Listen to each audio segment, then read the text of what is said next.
Et si j'ai un conseil à vous donner, je vous dirais, ouvrez votre cœur. Et surtout, allez à l'école du caméléon. C'est un très grand professeur. Si vous l'observez, vous verrez. Qu'est-ce que le caméléon? D'abord, quand il prend une direction, il ne détourne jamais sa tête. Donc, ayez toujours un objectif précis dans votre vie et que rien ne vous détourne de cet objectif.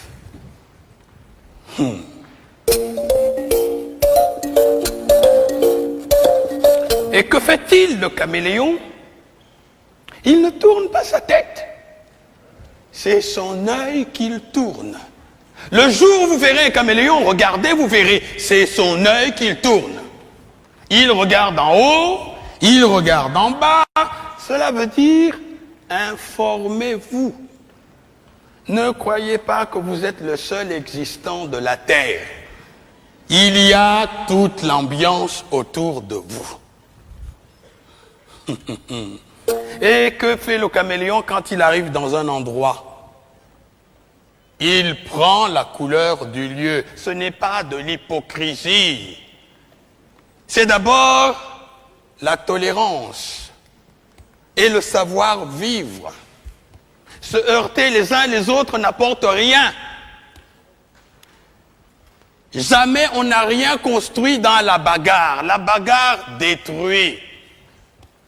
Donc, la mutuelle compréhension est un grand devoir. Il faudrait toujours chercher à comprendre notre prochain. Si nous existons, il faut admettre que lui aussi, il existe.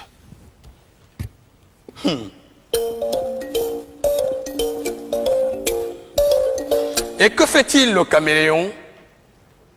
Quand il lève le pied, il se balance pour savoir si les deux pieds déjà posés ne s'enfoncent pas.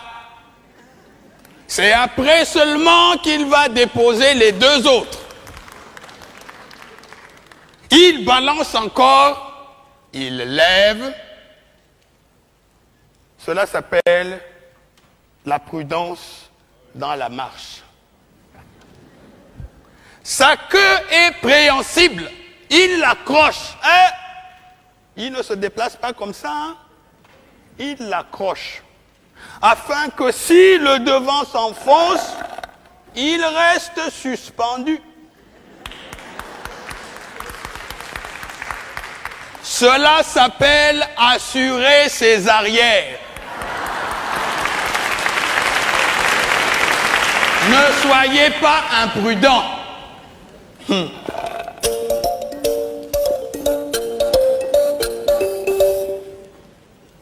Et que fait le caméléon quand il voit une proie?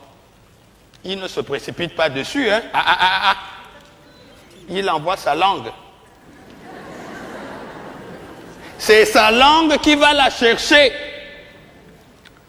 Car la petite proie ne vous dit pas qu'elle ne peut pas vous faire mourir. Alors, il envoie sa langue.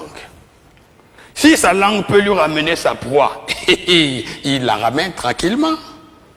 Sinon, il a toujours la ressource de reprendre sa langue et d'éviter le mal. Ne soyez pas imprudent. Allez doucement dans tout ce que vous faites. Si vous voulez faire une œuvre durable, soyez patient, soyez bon, soyez vivable, soyez humain.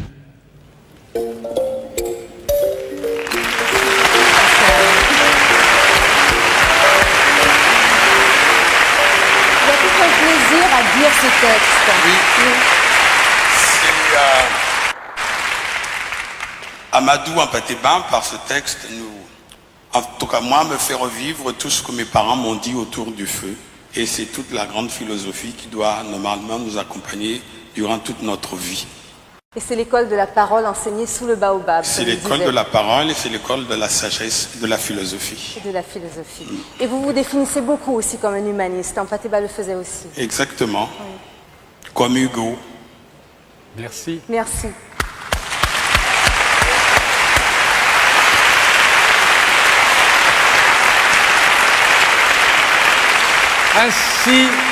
Ainsi, sur ces paroles de sagesse, se termine cette émission, Les profs en fête.